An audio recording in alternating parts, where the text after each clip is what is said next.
Good afternoon, everybody.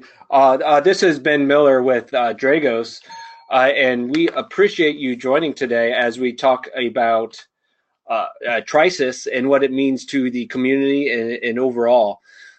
My name is Ben Miller. I am director of the Threat Operations Center here at Dragos, and with me is Reed Whiteman, our senior vulnerability research analyst, who was one of the folks from the Intel team that did a lot of the initial analysis of it. So with that, the focus of today's agenda is really four key areas. One is to provide some context of TRISIS and Safety Instrumentation Systems and what that means to the overarching community. And then we will do a deep dive discussion on the technical details of TRISIS, how it works, what its components are, along with combining that with where we're going for future analysis and future trends of TRISIS. And then we'll conclude back over to me on covering not just how to protect safety instrumentation systems, but also how to proactively defend them in a comprehensive fashion. So with that, in providing the context to all this, when I gave a similar presentation over the summer focused on crash override, and obviously the numbers were a little bit different. They were lower, but now we've iterated, and we're now at 5 known ICS tailored malware families that are known to exist. Those previously being Stuxnet, Havx, Black Energy 2, crash override, and then now we have TRISIS. If we distill that down a bit as well, we have some uniqueness in that TRISIS is only one of 3 pieces of malware that do have a capability to actually, in really a focus on disrupting the industrial processes rather than being able to interact with it or do reconnaissance against ICS, such as like Havx. So that's interesting in its own right from a disruption standpoint and the implications of that. But we also have the aspect of TRISIS being unique in its own right, in that it is tailored towards Triconic's safety instrumentation systems exclusively, and is the first known malware to have a component that's targeting safety instrumentation systems exclusively.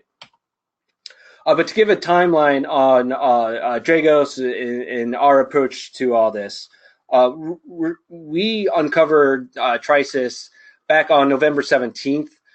In that time, we had a kind of a montage of activity from analysis, understanding the capabilities in dissecting TRISIS, doing a lot of coordination and collaboration with others. And then we released our initial advisory out to customers less than 3 weeks after that initial discovery. Based on our initial findings. We followed that up with a more in-depth report on December 8th, 2 days later, that focused on the detailed aspects of TRISIS as we knew it, as well as mitigation options associated with that.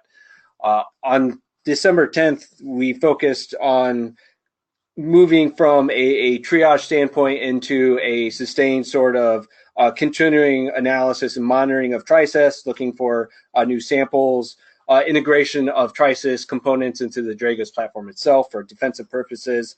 And then we also created or started working towards a public document, a public version of the report that was tailored towards not us being the first to release a public report, but we had assumed eventually a leak would occur or some other material that would expose a TRISIS. So we accounted for that, which then 2 days later, FireEye did publish a report on what they call Triton, which was a very solid report. If you haven't read it, I would reference both TRISIS and Triton together. They're different names, but they're the same pieces of malware, and each report actually does a good job of giving different perspective. So with that, what are safety instrumentation systems? So really they're that proactive or active measure of safeguard for an industrial process. So if a process fails due to component equipment failure, there are certain mechanisms in order to safely account for, say, pressurization or temperature or say, pieces of equipment that are rotating very rapidly. The safety instrumentation system is what's there in order to safely shut down that process in a safe fashion. It's focused on hazards and a lot of engineering aspects in order to not just protect equipment or the industrial process, but to protect human life. And that is fundamentally what the safety instrumentation is. It should be independent of the industrial processes itself. So the rest of the equipment, the PLCs, the terminals, and operator machines should have no interaction, ideally, with the safety instrumentation system. They're meant to be independent so that if one fails, the other isn't impacted by that, is ultimately what it comes down to. But that's safety instrumentation systems are one type of safety system. There are absolutely passive controls, relief valves, etc., that are there to protect against protect the industrial process in the best way that can, even without the safety instrumentation system. So it's not a if the sys goes down, everything is failure. It's one of those controls that has been enumerated by engineers over the course of the lifetime of the plant.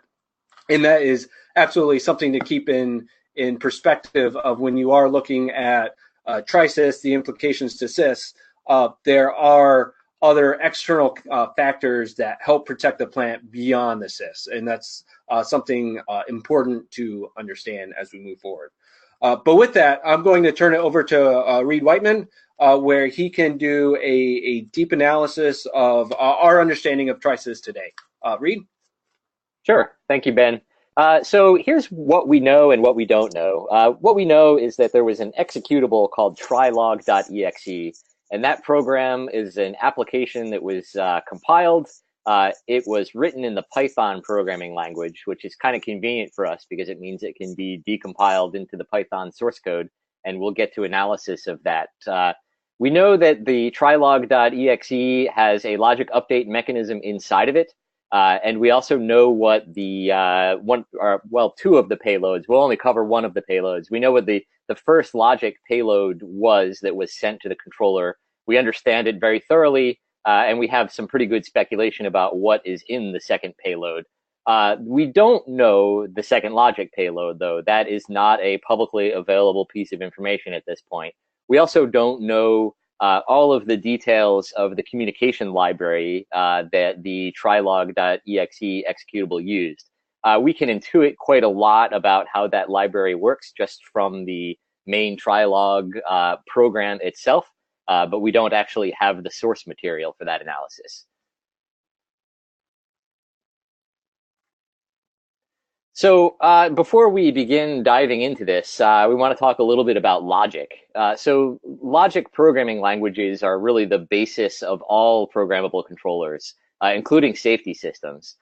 So ladder logic programming language is defined in this series of standards from IEC called IEC 61131, and it's the most common implementation of logic for programmable controllers. And it's what's used here in the TRISIS system. So when you open up the TRISIS programming software, it's called TriStation 1131, you define a project in this programming software. And the project can consist of a number of different programs. And the controller will execute each of these programs. They say it's executing simultaneously, but of course it's running on a scheduler inside of the controller.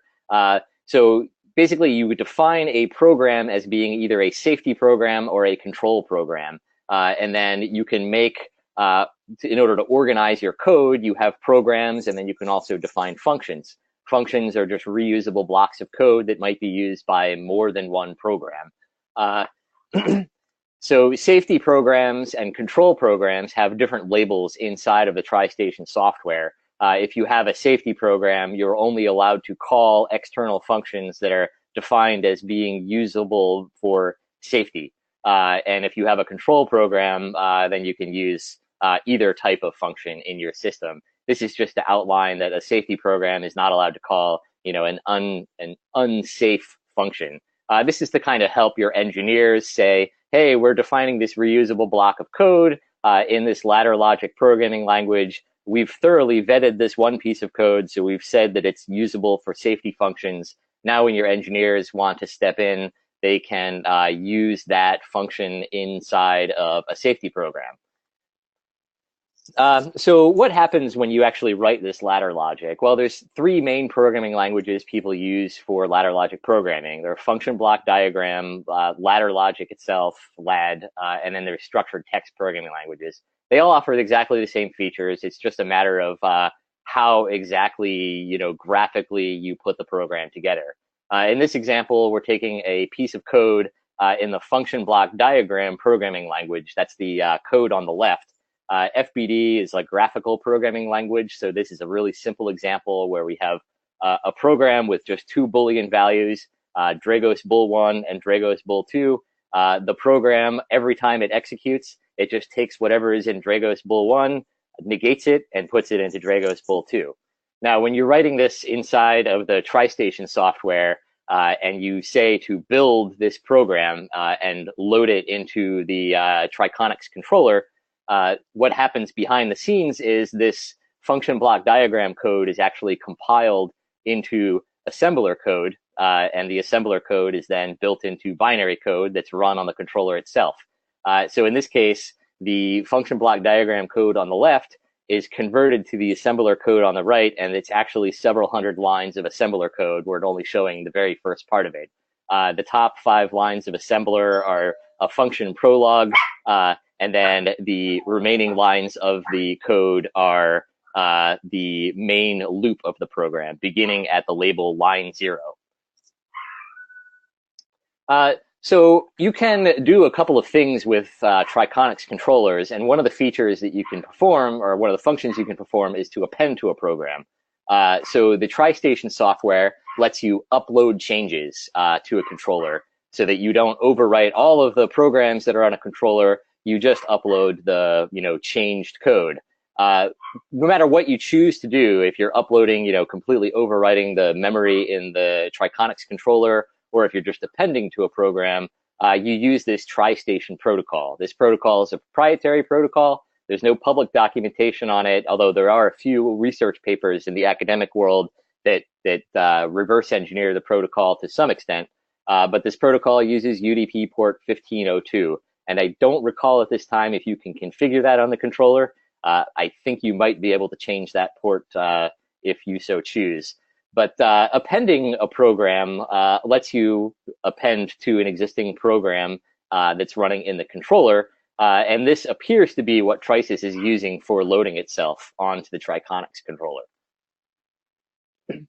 So the first payload that's uploaded to the controller is a check payload. And this is a decompiled version of that trilog.exe executable that we talked about. This is the payload that we were able to analyze. The first thing that program does is it calls this preset status field function. And the preset status field function takes a parameter called value that's defined by the attacker. So what it does is it inserts bytes of that value into this big binary block of data. This is this script code equals \x80 \x00. If you're not a Python programmer, that's simply building up a binary data stream. And it's adding chunks of the value into this binary data stream. Then after it's done building that big binary block of data, it calls the TS-high library safe append program mod method with that binary block of data. So again, we don't know the internals of how the protocol works in that regard, but we can tell that, hey, it's appending this block of data to the controller. Well, we read through some documentation from Triconix, and the documentation is actually nice for a reverse engineer. A lot of the older documentation for these systems details exactly what kind of processor is inside of the processor module for the controller. So the 3008 series of Triconix systems have a PowerPC processor. In particular, they have an MPC 860 CPU. It's called a PowerQuick processor. So we took that binary block of data and said, let's assume that this is PowerPC code. Does it disassemble? And sure enough, it does. And what it does when you disassemble it is it builds this nice program that actually has looping structure. What this code is doing is it's looking for 2 blocks of data in memory. The first box at the top, signaling that with my mouse pointer right now, that's looking for the byte 00000040 in memory. If that's found, then it checks the next adjacent memory cell to see if that's 00000060. If that's found, then it overwrites a block of memory a little bit further down in the data structure with a user supplied value. And that's this box down here, this lock44 block of code. So this is taking the parameter that the user passed in for that value to that function and writing it into memory in whatever data structure this happens to be in. And of course, if the egg is not found, then the function doesn't overwrite memory, because it assumes that, hey, this controller must not be in a state that we expect or must not have settings that we expect. So it bails on execution at that point. Like what this looks like when you're appending code, again, we're not exactly sure what the TS-High API does. I mean, it's possible that this code is identifying an existing safety program and appending that binary block of code that we just analyzed to the end of that program. It's also possible that it's just you taking an unused safety program slot and filling it up with that binary block of code. We're not 100% sure on which case it is, but it's certainly one of those two. The behavior doesn't really matter, actually, it turns out. We'll talk about that later. So this is what a normal, like we showed earlier, the program Epilogue, which was binary, that original binary code that we showed as the compiler output for the function block diagram. There's a prologue to the function that functions in the ladder logic compiled code have. And what that usually does is cleans up memory, cleans up the stack, and then calls the last instruction in the normal code would be to branch to 0, which is the first address of the executable, the ladder logic executable. Because remember, ladder logic executes by just continually repeating the execution. In other words, the ladder logic program executes all the way to the end and then starts right over at the beginning, just as an infinite loop. In the TRISIS case, the end of the function, or the function epilogue, is to make a service call to the operating system. And it appears to make a service call with a parameter -1. And we don't know what that means yet, but it's very different from the normal compiled code that we see for both safety and control blocks. So after the binary code, this malicious TRISIS payload has been uploaded to the controller, the code then checks the controller to make sure that it was successful in doing what it did, made sure it was successful in doing the egg hunt and then overwriting memory with the user supplied or the attacker supplied data. So that's where it calls this get CP status function and then checks the result. So it says status equals CP info 40 through 44. So it's getting a portion of the response of the status and making sure that that is equal to the value that the user originally supplied. So once that check succeeds, then we get on to the second payload. And this is the part that we don't know exactly what it is yet. So this is the whole block of code that deals with uploading payloads. The part that we've been looking at is in the middle. It's italicized, where it says preset status field test, comma, with that parameter. That's the part that generated that malicious logic and uploaded it to the controller and then verified that it actually uploaded and ran successfully. The remainder of this is opening these two files, inject.bin and imain.bin, and manipulating them a little bit. So it's essentially building up a big binary blob of data that consists of inject.bin, followed by the length of the imain.bin, followed by a indicator, kind of a marker, and that marker is in hexadecimal 56789A. Then we're adding the inject payload to the front of that, and that also gets its own marker, 4660, which in hexadecimal is 1234. So those appear to be planting eggs in the binary data, to me anyway. Once that big binary blob of data consisting of those two binary files, the inject.bin and the imain.bin, are concatenated together with these length fields and these markers 1, 2, 3, 4, and 5, 6, 7, 8, 9a, it then will call safe append program mod, and this is the final line of this Python block of code with that newly concatenated data.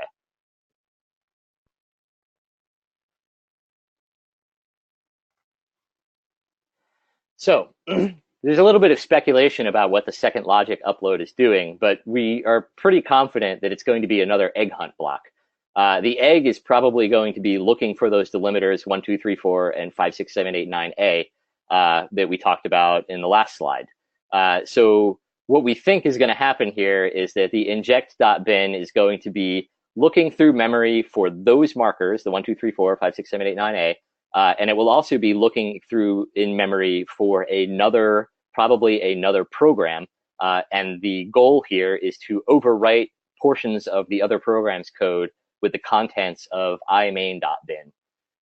So to me, this just suggests that the code that's being uploaded here doesn't need to know where it's placed in memory. Like this mechanism seems like it will promote reuse of the payload mechanism. It seems that, like I say, inject.bin would be some hunt code, and imain.bin would probably be the most meaningful part of the whole project. So again, we covered that we're quite confident that all of this is happening with PowerPC binary, and this is why we came to the conclusion in our report that it was only the 3008 Triconix processor modules that were affected, just because that public documentation that we received, some of this open source intelligence gathering we did, indicates that the 3008 models have an MPC 860 PowerPC processor, while older 3007 and 3006 models of Triconix controllers have a different CPU architecture entirely. The chips in those are made by a company called National Semiconductor, and it's their 32000 series line. There was actually an ICS CERT report also released yesterday that indicated the 3009 processor modules have ARM CPUs in them. So again, this payload is very unlikely to run on either ARM or these National Semiconductor processors. The upload may succeed, but I imagine that when those processors encounter that first stage binary payload, they're not going to be able to execute that code successfully. The kind of important thing here is that the APIs presented in that library.zip will probably be usable against all models of Triconix systems. Just the payloads would have to be different. You'd have to compile the malicious parts of the code for these other architectures. So what are the effects of TRISIS? This is kind of a recap, right? So we saw that the first payload appended to a safety program. It added that egg hunt code, searched memory for 2 data items. If they were found, it overwrites some memory in a data structure that seems to have to do with the control system status. The PC app then verifies that that change worked. And if it was successful, it continues with that second stage payload, the contents of which we don't know. So to cover some of the potential effects from this, let's take a look at how internally the logic controller will be organized. So inside of the logic controller, it's really a computer, right? It has an operating system, which is signified by the top box, and that operating system decides, hey, I'm going to run safety program 1 in this time slice, and then safety program 2 in this other time slice. The problem with a lot of embedded systems is that they don't do a very good job of containerizing the memory. So a lot of times you'll find that executing code inside of a program container, such as safety program 2, it may be able to affect memory for other safety programs. It may also be able to affect memory for the operating system itself. And so what could potentially happen here would be if malicious logic, which is really PowerPC executable, had egg hunt code to search for a portion of the operating system, such as the scheduler or the portion of the operating system that even accepts new logic. That would be like the logic loader. There could theoretically be egg hunt code here that searched for those portions of the operating system and overwrote them with malicious versions. Could be a scheduler that decides that, hey, at a certain time, I am no longer going to run safety program 1. It could be overwriting the logic loader so that the operating system no longer accepts logic updates, but pretends that it does, so that an engineer reprograms the SIS and thinks that everything worked well, but it didn't. So what comes next? We're going to be continuing research on a live controller that we've been building. Some of the things that we'll be doing with it, we'll be debugging it because it does have a debug interface present on the processor. We'll also be doing memory forensics to see exactly what data structure is being affected by that binary code, the first malicious logic update. We'd also, like to reverse engineer the Triconix operating system to see if the safety programs and control programs have any kind of isolation from each other, as well as whether or not the operating system protects itself from the programs that are running. We'd also, of course, love to identify these additional payloads, including the communications library and the 2 binary files, inject.bin and especially imain.bin. And then, of course, we want to kind of turn this into a longer-term research program, which is to look at controller integrity. We've looked at a lot of different logic systems over the years, which is why we come to the conclusion that we do that, a rootkit here is a strong likelihood. A lot of times these logic controllers don't do a good job of segmenting running logic from, the rest of the operating system. So we'd like to investigate whether that's possible. We'd also like to look at what can be done here to provide some sort of attestation for the running logic. In other words, can we make some sort of system that could tell us whether the Triconix controller or any controller is running the logic that we expect it to run? And I think that this could be, of benefit to the industry as a whole, both for end users to be able to run some kind of diagnostic tool that confirms, with either low assurance or high assurance that, yes, their logic controller is running the logic they expect. And it could be good for vendors, simply as a selling point to say that, hey, even if your engineering workstation is compromised, your logic controller doesn't necessarily have to be compromised for all time. And with that, I will turn it back over to Ben with mitigation information. Awesome, thanks, Reed.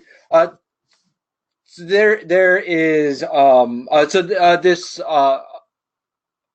number of bullets was actually derived from Triconix Schneider itself on protection mechanisms for defending the implementations out there. I won't read through it, but 2 quick points. One, the initial diagram that I showed of what a safety instrumentation system is, I talked about how it should be isolated from the rest of the industrial process. And then I had a slide up that actually showed a network diagram of it being on the same LAN as the rest of the process system. So that is unfortunately a very common occurrence where the CIS and the DCS system tends to meld together, especially on the communication for TCP/IP, and that's unfortunate and definitely not following vendor recommendations. One of the other recommendations that is worth pointing out is a lot of controllers will have a program mode versus a run mode. So this is either a toggle, either hardware-wise or software-wise, depending on the controller, that limits the ability to put in new programs, new logic. Those, while running, should be in run mode and not program mode, in absolutely best practices. All of these practices, all of these suggestions are absolutely basic and foundational controls that you need in your environment. Absolutely concur with that.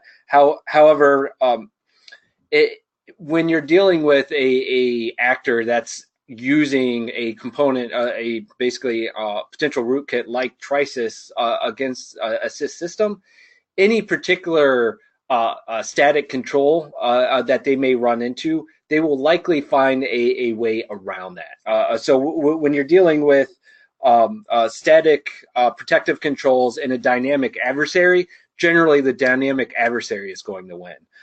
So while we see this as very foundational to the protective controls that are needed in a SIS, that's not necessarily the same thing as defending the SIS. We're going to focus a little bit more on moving into a proactive stance for defense within these systems, and recognizing that SIS itself is absolutely a crown jewel for the facility. It may not be something that is recognized by those who are doing security mitigation, cybersecurity controls for a particular plant, and they absolutely need accounted for when doing the architecture reviews in foundational systems.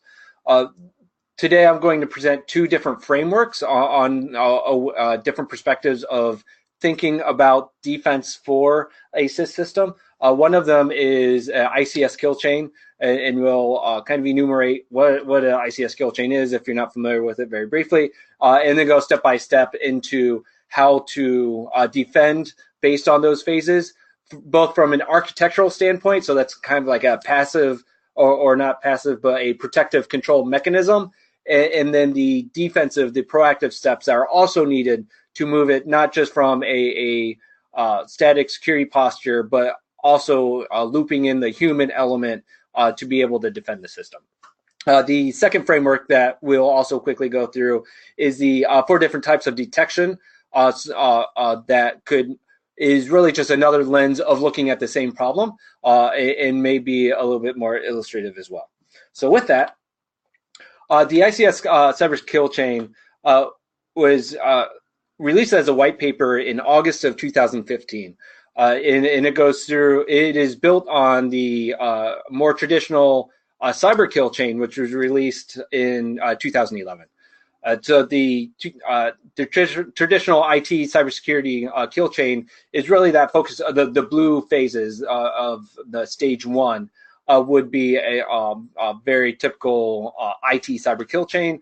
The red extension of stage 2 is illustrating the components, the additional components that an attacker would need, not only to move through the IT infrastructure into the industrial, but also be able to execute a very specific outcome to the industrial process, a specific effect. They will need to step through each of these phases. That's important in that from a defender standpoint, if I can focus in and have countermeasures in these phases, if I disrupt any of these phases, the actual attack is halted and stopped because of it. So it becomes a useful analytic tool to understand how an attacker would typically operate in, and how your defenses can mitigate that. So with that, we do not know of the attack sequence itself. We have the malware. So the malware of TRISIS is really focused on these last 3 stages of the kill chain. That is the delivery of TRISIS, the installation of TRISIS, and then the execution of TRISIS. So that's where we'll focus on the remainder of the defensive perspective in. But it's important to understand all the other activity that the attacker required to do, which is all opportunity in the world for the defender to discover that attack and mitigate it before we get to the delivery of TRISIS. And that is a key understanding of TRISIS and how you can mitigate it, because ultimately, if you're seeing TRISIS in your environment, it's signs that you're in late stages of the attack sequence itself, and the adversary is already manipulating your SIS, and that is certainly not a good place to be in from a defensive perspective. So delivery phase of TRISIS. So this isn't delivery of the attack itself to the SIS. This is delivering TRISIS to a host that can reach the SIS controller specifically. So from an attacker perspective, they need to get this capability, this tool, into the environment in a way that's effective for them. And then certainly the defender's goal is really to limit all those delivery options, or if they can't limit them, certainly monitor and log those options so that if something does occur, they do have visibility on it. So from a architecture standpoint, this is focused on best practices of segmentation, separation, air gap, not using these same network for CIS as for the rest of the DC environment. Certainly, there are reasons why CIS are commonly found in the same network environment as a DCS, in that you are you're pulling data out of the CIS for operator or historical aspects, or simply the ease of, well, we already have this network, why don't we have this host, let's put it on the network. It makes sense from a implementation standpoint. But ultimately, you want to separate out and put the CIS in a as independent of a environment as possible, so that auxiliary systems cannot impact the CIS. And that's on the network level. You certainly want to have strong understanding of USB and removable media storage in that environment. But it's also, from a more proactive defensive perspective, is grabbing the logs and the visibility into the environment, so that when something does go wrong, you have that data to do in order to do analysis. So in the case of, if there wasn't segmentation, certainly it would be uncommon for the DCS engineering workstation to talk directly to a CIS controller. That situational awareness around that and being able to identify when that happens, that in itself is suspicious, or should be considered suspicious, and is something to investigate. And that gives a more proactive model for the defenders in just this stage of delivery. But moving on into the installation of TRISIS onto the host itself, the defender's goal here is to have a good awareness of what is on these hosts. So ideally, at the delivery phase, we've already created the segmentation of the networks, and we've reduced the scope of the number of hosts that are required or are optional for the adversary to use in order to communicate to the CIS. So we've already shrunk down their options while creating higher visibility. So in essence, reducing the options for the attacker and increasing the options for the defender. That is good defense, right? So from an architectural standpoint, you want to either disable or heavily log removable storage on these hosts. You want to understand how files can get into and out of them from a network perspective.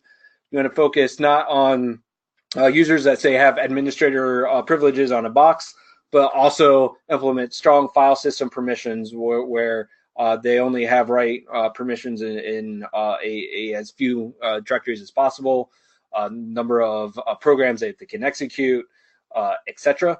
Certainly, whitelisting technology is very approachable in ICS environments due to, at least in comparison to the IT environment, a much more static and quiet environment.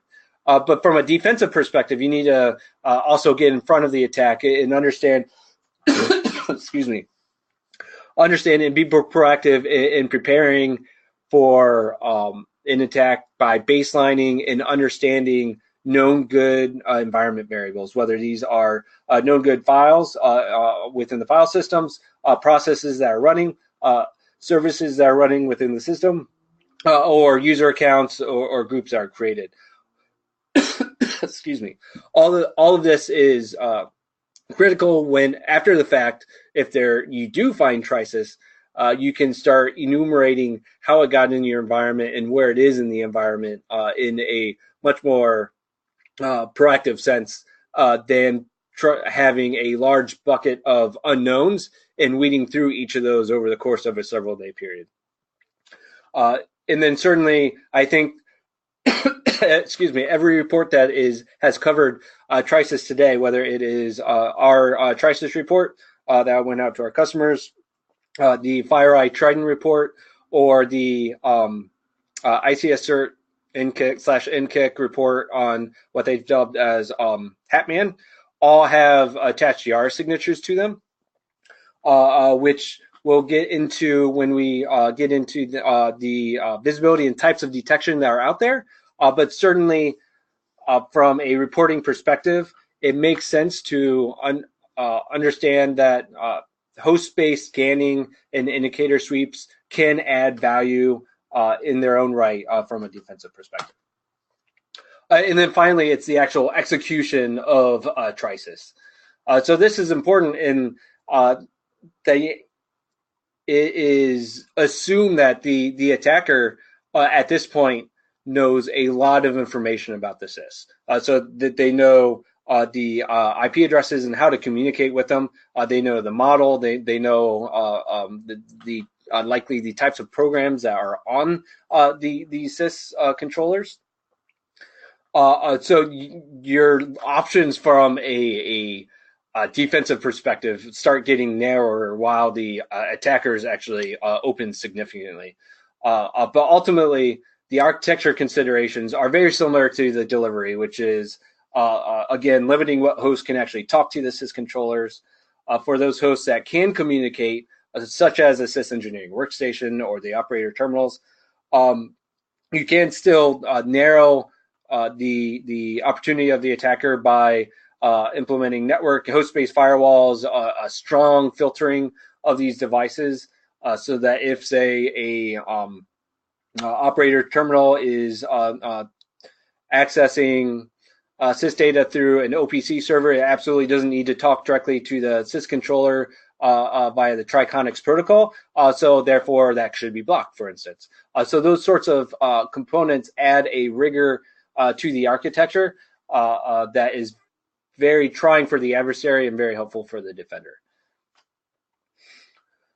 From a defensive perspective, at this point, you're getting into incident response plans, playbooks, and how to approach analysis and scoping of SIS systems, and being able to have enough data available to you where you can reconstruct a timeline of events and have assurances that you understand the scope and magnitude of the problem in order to actually quarantine and recover from it. It becomes trying on, I think it was the delivery phase, I talked about the ability to have situational awareness on what assets have the ability and are speaking to your SIS controllers. If you don't even have that, it becomes extremely hard to generate a forensic timeline to detail everything that's happened since then as well. So it's very important to gain access to these logs and this data sources, not simply for detection purposes, but for forensics purposes after the fact as well. So the ICS kill chain was the one portion or the one framework. Another framework that you can look through is detection types and how to approach that. So there, Rob Lee actually discussed, I think it was last month in May, or I'm sorry, in November, on the 4 types of detection. There's a SANS webinar link at the bottom there, where he enumerated the really 2 different classes of detection. There's the environmental aspect of it, and then there's the threat aspect of it.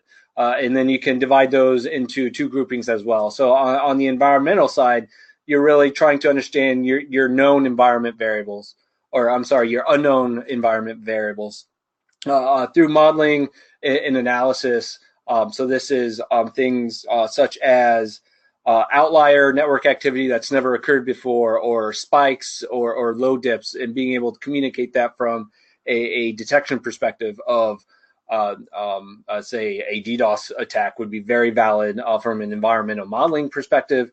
And then you have your known environment variables as well. So these are baselining aspects of knowing what processes are in your environment, what users are in your environment, what they have access to.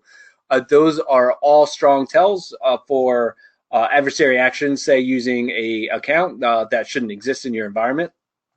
And then on the threat side of things, we have known threats. So these are indicators, often indicators of compromise. So I referenced the YARA signatures earlier.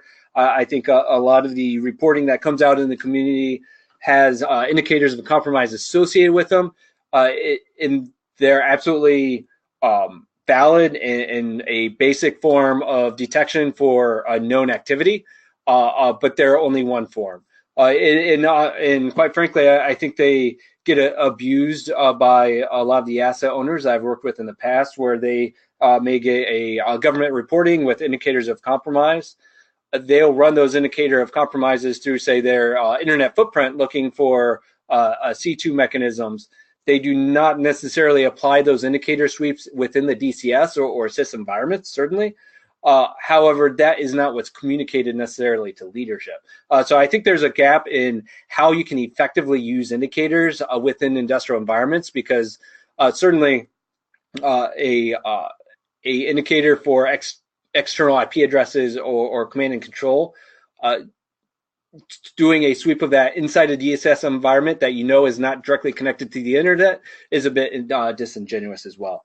And then on the flip side, moving to threat behavior analytics. So this is similar to modeling in that unknown threats in the environment and how to illustrate that and how to get in front of something that is inherently unknown. And that is really a codification of the tactics that are used by the adversary into atomic behaviors that can be tracked over time. So certainly a interactive session to a operator machine isn't necessarily a interesting behavior, but if you start stringing those together into more complex behaviors, you start generating a picture of during an unusual time of day, there was a remote session into a operator machine for a longer duration than is expected, and there was also communications directly to a SIS controller, which has never been seen before. Hey, this kind of looks like a SCADA hijack attack, and be able to characterize behaviors based on adversary capabilities is how to get in front of indicators and move beyond indicators into a more proactive fashion. To illustrate this, mapping TRISIS to these four types of indicators, you start seeing a breadth of different approaches that you can take in understanding of the different data sources and how to apply those based on configuration analysis, modeling, indicator-based approaching, such as Yara signatures, or the threat behavior analytic as the example that I gave earlier. So that was a lot to take in over the last couple minutes. I'm trying to get this so that we are on time. I think we have about 6 minutes left. But I wanted to end with smart questions to ask. So that these are smart questions that anybody can ask, an executive, a engineer, a cybersecurity professional, to have an understanding of not whether TRISIS itself is an impact to your particular facility, but what is your exposure overall to with your SIS, which you should again consider a crown jewel in your facilities, in what is your security posture, your ability to defend against a SIS attack, whether it is similar to TRISIS, another piece of malware, or an actual attack that doesn't necessarily leverage a piece of malware, but is something more more interactive, such as the attack that was observed in Ukraine in 2015. So with that, I believe we may have time for a couple of questions that we can open it up. And I can quickly scroll through here. And Reed may put you on the spot while I review and line something up. Sure. Well, I can't see the question list, so yeah. If there is one. I am.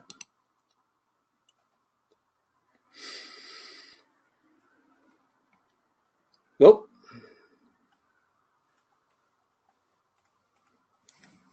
Excuse me.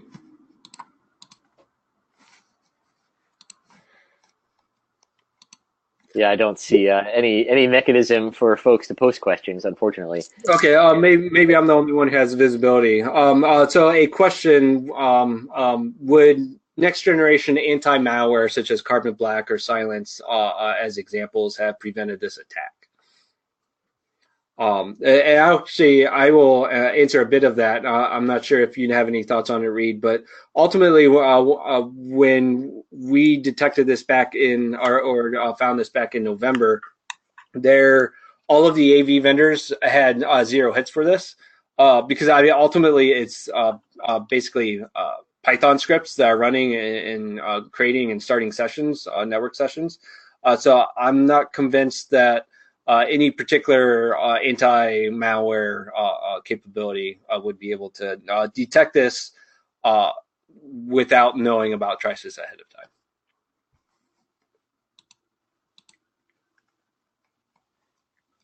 How hard, given access to the code that you have, Reed, how hard would it be to rewrite or to target a similar but different systems than Triconics?